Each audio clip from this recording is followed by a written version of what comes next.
a lot easier. So it can be as subtle as just changing pattern.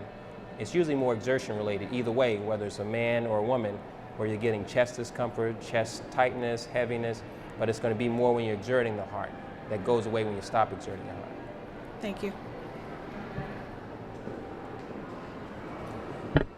Hello. My question is for Miss Regina Hampton. Are teens and adult women who have fibrocystic breasts more likely to get breast cancer? No, they are not. And for those who don't know, fibrocystic changes in the breasts are when women can get these cysts that just fill up with fluid. They usually come around the time of the period.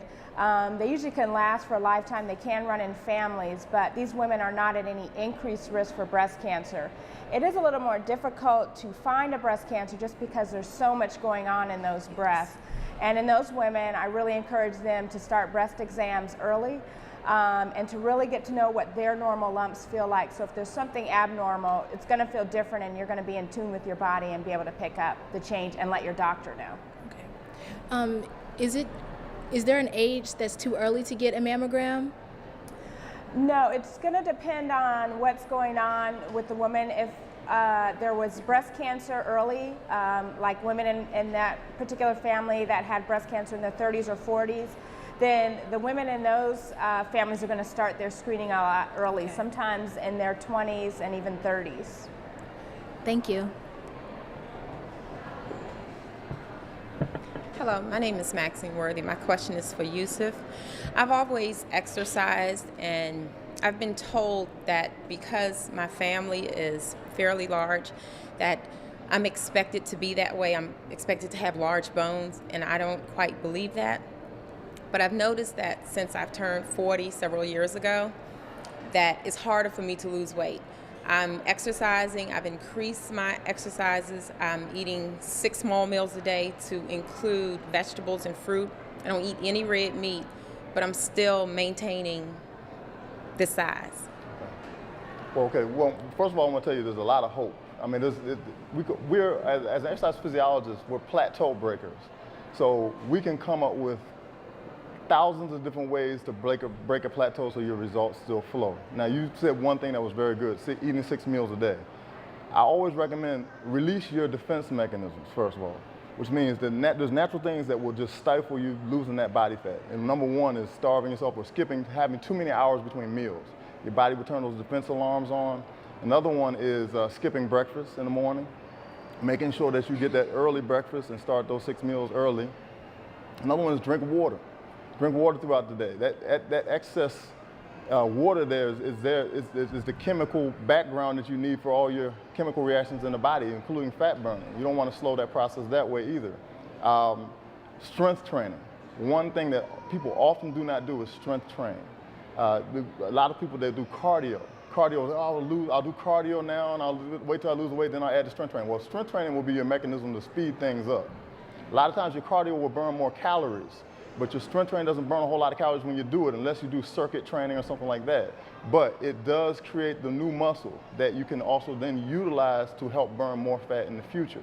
So you want to use mechanisms like that. You want to fidget throughout the day. I call it fidget, at the desk, move more throughout the day. An average person's strength training and cardio together sometimes you won't even burn more than 300 calories in a good workout, 350. Now, but if you add the amount of time or the movement that you do throughout a 24-hour period and you increase that, you can burn much more fat.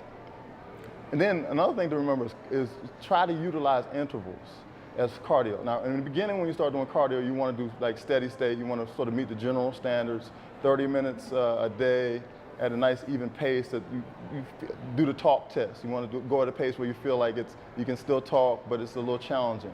But as you go, after you want to start doing interval sessions where you have maybe a 5-minute warm-up, and then you can do a really fast walk or fast, what your intensity is, and you take it down for 2 minutes at a moderate pace, and you take it up again. Something about those intervals. We don't know yet exactly what it is, but some research says that it keeps your metabolic rate up for hours after the workout, and that helps burn more calories. We're not still sure, but we know it works. So you want to intertwine that in as a technique. There's a lot of other things I can tell you, but one thing I want to leave you with is this. There's 1,000 things out there to do, but what's more important is what really matters is what you can apply today. You see what I'm saying? Apply some of the big heavy hitter tips today while you're motivated. Don't wait till the end, till the results aren't working and fuel that demotivation cycle because you think it's not working, but it's not working because you don't have a good plan yet. So I hope that helped. It helps. Okay. Thank you. Can we give a round of applause for looking 47? That good at 47? Round of applause, please. Well, that's all the time we have to take questions from our studio audience. We're going to be back with a moment with more experts sharing some more tips on the show.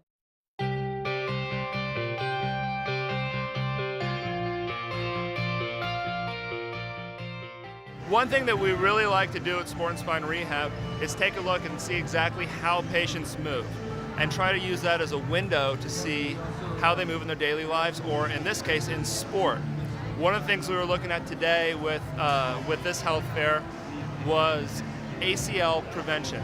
ACL injuries are a knee injury that occur 5 to 8 times more frequently in females and are almost exclusively non-contact. It happens whenever the knee dips inward while changing directions, as in coming down from a rebound or changing directions on the tennis court, volleyball court, soccer field, etc. What we were doing there was we were having young ladies step off the step board, which is about 14 inches high, and then land and then explode up into the air, looking to see what happens at the knee. And if you noticed on the first 2 girls, both of their left knees really rotated inward quite a bit, which puts the ACL at a highly susceptible position to injury. And it's screens like that that would allow us to potentially prevent an injury from happening in the first place, maybe saving a high school or college athletic career.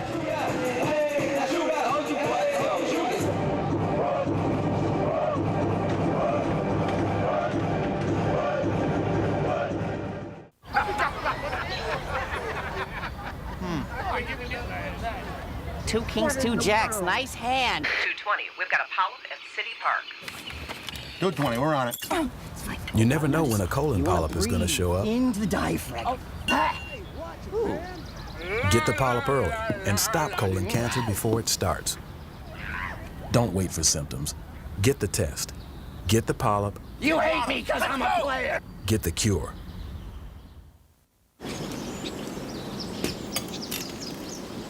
Sure, they're juicy and delicious. But did you know fruits like melon and mango are packed with vitamin A to help you see better? Eating fruit can also help make your teeth, skin, and hair healthy and strong.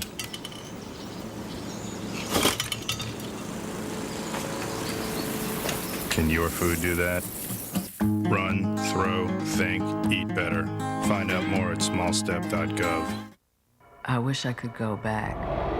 Back when I didn't need someone to do my hair. Back when I could still say my husband's name. Back when I could have called 911 but didn't. Back when I first felt the warning signs of a stroke but did nothing. I wish I could go back, but I can't. With a stroke, time lost is brain lost. At the first warning signs, take action immediately. Welcome back to Access to Healthy Living, a show designed to educate and inform Montgomery County residents about today's health issues. Joining us is stress expert Dr. Ivor Livingston, financial expert Sheila Madison, HIV specialist Dr. Lynette Posorske, and cardiologist Dr. Robinson, who is also a member of the FACES project. Thank you all for being here today. So I'm going to start with Dr. Livingston. Tell us, what is stress? First of all, let me say that stress is a 20th and 21st century's phenomenon. Stress basically is an internal reaction that we have when we have a discrepancy between demands that are placed on us and the resources that we have to meet these demands. There is hope at the end of the rainbow, meaning that if we know what stress is, we can do something to solve it. Now, what are some of the signs and symptoms of stress? The signs and symptoms can vary, depending on who you are. It could be in terms of your headaches, backaches, stomach aches, and also it can lead to certain problems that affect your health. And later on, perhaps we speak about the chronic diseases, heart disease, diabetes, etc. Now, what about people that are stressed out but don't know they're stressed out, or rather don't want to admit they're stressed out? Well, first of all, I would say that knowledge is important. I have a basic formula that goes like this. E plus E equals R. E is the environment, P is the perception, and R is our response. And E is the multitude of factors that can affect us in the environment. The P is our perception. And of course, R is the response that we have, the function of how we perceive these events. So knowledge is basically influences how we perceive what we should go with and what we should stay from. Now, since we're going to be talking to a financial expert, Ms. Sheila Madison, can you tell us how finances is related to stress? Okay. Again, let me say that I said stress is an internal reaction. But what really causes stress are stressors. And finances, or inadequate finances, actually is a major source of stress. So if we were able to manage our finances appropriately, meaning, for example, about Christmas time, you do not shop excessively because in January you have to pay back your bills, then hopefully you can balance your finances. So stressors, financial stress is a major source of stress. So if we understand the dynamics of our personal circumstances, then we will then not put ourselves unnecessarily in debt. Now, adults, of course, are not the only ones that go through stress. Teenagers do too. How can their parents actually help them go through this? Well, first of all, parents have been knowledgeable about what teenagers are going through. First of all, they go through a lot of mental changes and physical changes. Mental changes in terms of they want to be fitting in with their peers, a lot of peer pressure issues. Also, physically, they are going through changes, their bodies are changing. Again, changes to their face in terms of acne. So again, parents have to be very supportive, firm but flexible in terms of dealing with their children. Thank you so much for that great information. And like I said on the other half of the show, 3 minutes, of course, is not enough time, but I'm going to have to move on to Ms. Madison. So why don't you tell us, how does fitness and health and finance go hand in hand? Well, you know, it goes hand in hand because if, in fact, you are, let's say, financially challenged, you have less access to health care. Adequate health care. You also have less access to quality foods as well as information in some cases. Now, how can one on a shoestring budget go about living a healthy lifestyle? Not everyone could shop organic, so everybody's talking about, okay, you need to eat organic, you know, you need to be healthy, but what if you don't have the money to? Well, you know what, and that's an excellent question. First of all, the first thing I would say is definitely keep a budget. Know where your money's going. But there's some little things that you can do as well, and that is when you go to the grocery store, prior to going to the grocery store, make a list. And that way you won't be tempted by items that you don't necessarily need in your basket. Also, partner up. Perhaps, let's say there might be family members or even friends that you may even be able to share a meal with. It might be once a week or it might be even once a month. Using coupons, going to the warehouse grocery stores that we're familiar with. In addition, you can buy frozen foods instead of not frozen foods, but frozen vegetables instead of fresh vegetables, because those are kept as well too.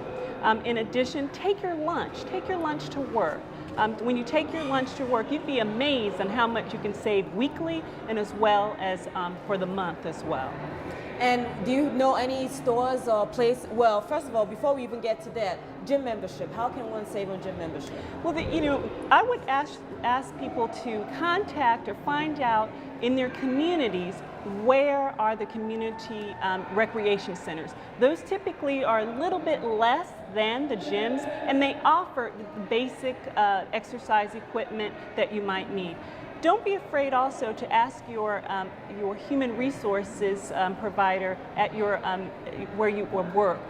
Sometimes different employers do partner up with local area gyms, and you can get a discount. Also, if you do have health insurance, check with your health insurance provider. Sometimes they even offer you a discount, and maybe even it might cover the entire gym membership as well. Well, wow, that's some great tips that you just gave us. Thank you for that.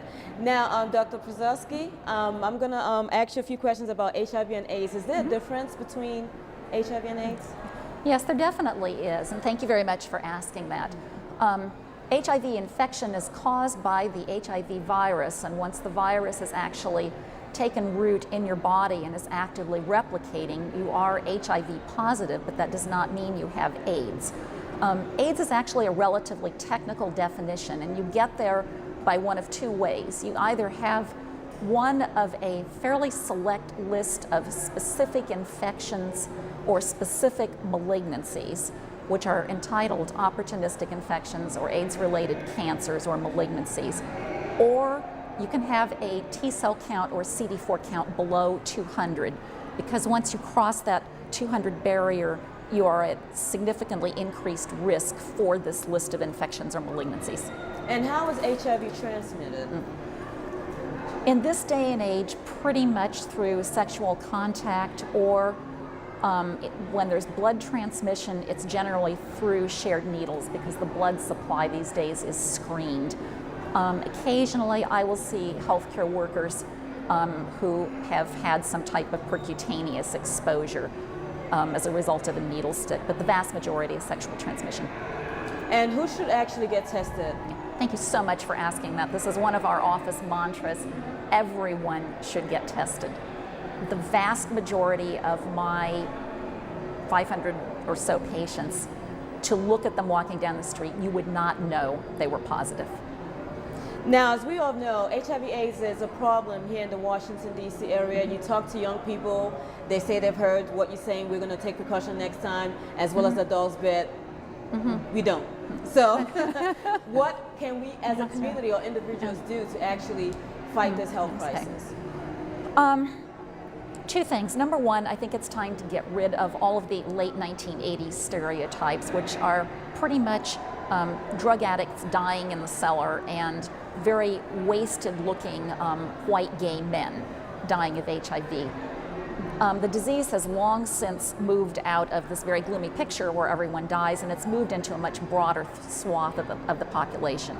So number one, realizing that it's not a death sentence, that one can live with it like any other chronic disease, and owning up to it, destigmatizing it. The vast majority of people who become positive have not gotten there through paid sex, promiscuous sex, IV drug use. It's generally through having had one or a very limited number of partners. Well, thank you. I'm sure our studio audience will have more questions on that topic for you. Now I'm going to go to Dr. Robinson. Tell us, what is prostate cancer? Prostate cancer is, well, first, the prostate gland is an organ or a gland near the bladder in men that secrete a solution in the semen. And cancer generally is when normal cells become overactive and they're not controlled. So with prostate cancer, the cells of the prostate gland become overreactive and continue to grow out of control. What age group is more likely to contract prostate cancer? Generally start screening around age 40 or greater. Some of the risk factors are being a man of African American descent. It's one of the leading causes, it is the leading cause of cancer in men. And in the DC metropolitan area, we have probably one of the highest rates in the world, next to probably either Ghana or Kenya. Can someone that has gone through prostate cancer, can they still have a healthy sexual lifestyle? Absolutely. That's one of the biggest fear of men, that if they get diagnosed with prostate cancer, that they'll have some form of erectile dysfunction or impotence. But there are many procedures and treatments that can occur that can alleviate that. Now, speaking of fear in men, a lot of men, of course, don't want to get their prostate checked out because of that fear. What advice do you have to give them to overcome that fear? Yeah, I'm with a group called the Faces Project. It's to put a face on prostate cancer. And I always tell people that no one should die from prostate cancer, but maybe die with it, meaning that there's so many diagnostic tests that are out there that you can get prostate cancer early. And once it's spread, there's not a lot you can do about it. So I would encourage any man over 40. Mostly I go to the women, because usually they're the ones that bring men in to the office and usually take care of the health care in the family, and sort of encourage their fathers, sons, brothers to go get checked. And what are some of the screening methods, and are these methods actually reliable? Well, there are a few. One is a blood test called the PSA. That's sort of one of the basic screening tests. It can vary due to ethnicity, age, so that's a good screening test. The other one is what's called a digital rectal exam. And a lot of men are scared to go get that because it requires the doctor inserting their finger and checking the prostate. I always tell people don't be too courageous about getting that check done. I've had it done myself, and it only takes less than 2 to 3 minutes to do that exam. Okay. Are there any symptoms that men need to look out for prostate cancer? One of the scariest things about prostate cancer is that you may not have any symptom until it's too far gone. It may be confused with an enlarged prostate, what's called BPH, or benign prostatic hypertrophy, where when you're trying to urinate, it's more difficult to urinate. Or you have, after you go, you feel like you need to go more. When it's spread, you might have more bone pain because prostate cancer tends to metastasize or go to the bone of the spine. So that's when it's too far gone. Now, I want to thank you all for bringing out time from your very busy schedule for being here today, and we're definitely going to take more questions from our studio audience. But first, let's take a look at a video or interview that we did with a prostate cancer survivor. I'm Edwin Winder, and I'm a prostate cancer survivor. Yes, I was seeing my physician twice a year. Every 6 months I was going to get a check specifically for prostates.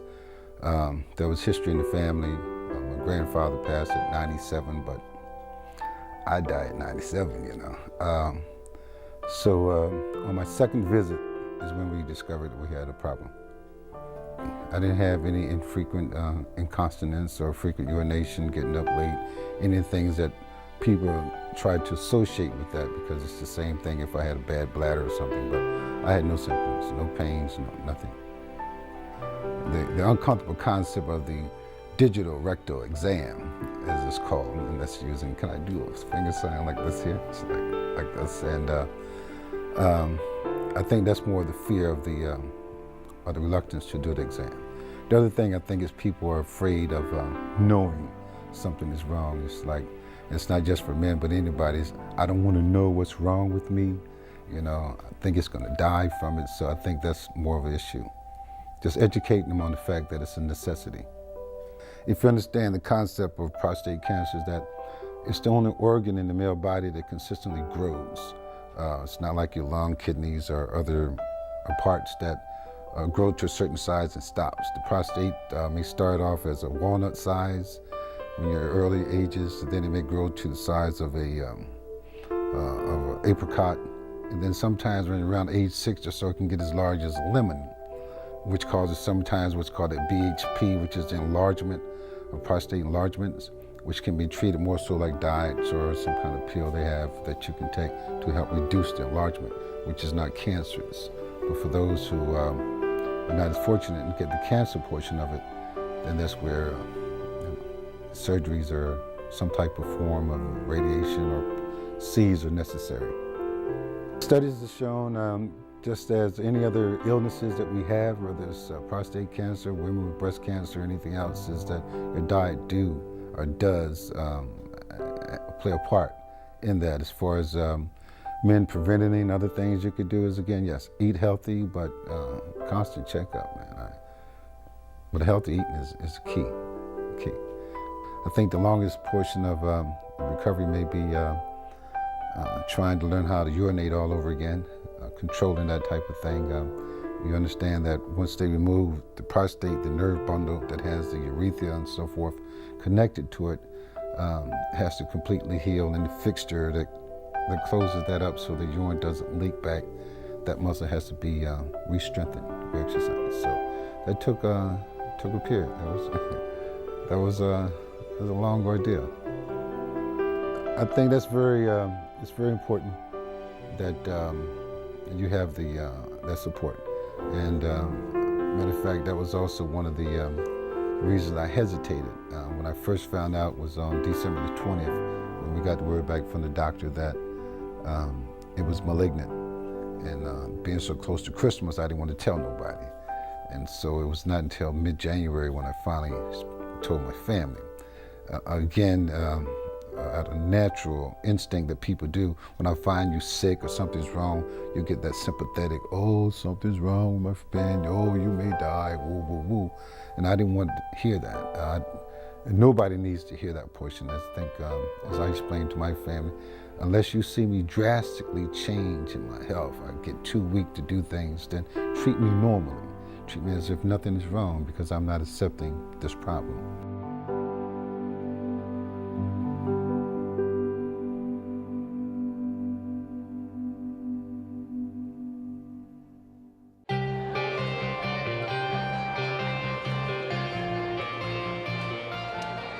Juice Plus has been around for over 16 years. It's a whole food supplement.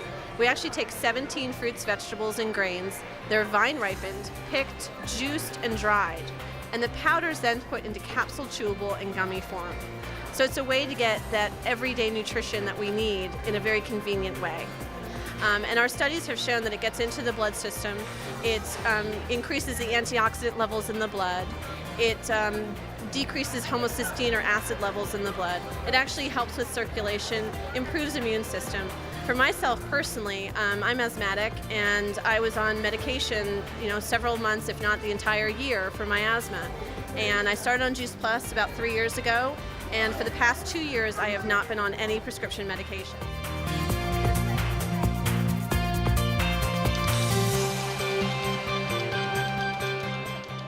Welcome back to Access to Healthy Living. On today's show, we've been talking to a few health experts, and now it is time to take more questions from our studio audience. So if you have any questions for the panelists, please step up to the mic.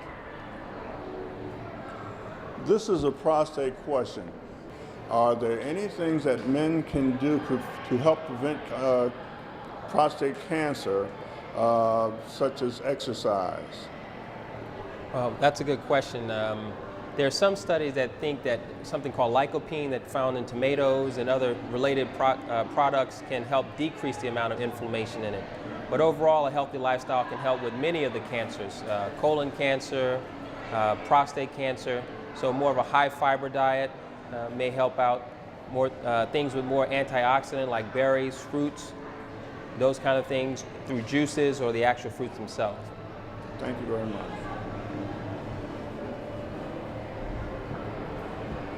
Hello again, Dr. Livingston. How does stress affect one's body and health, and what are some of the medical conditions that might be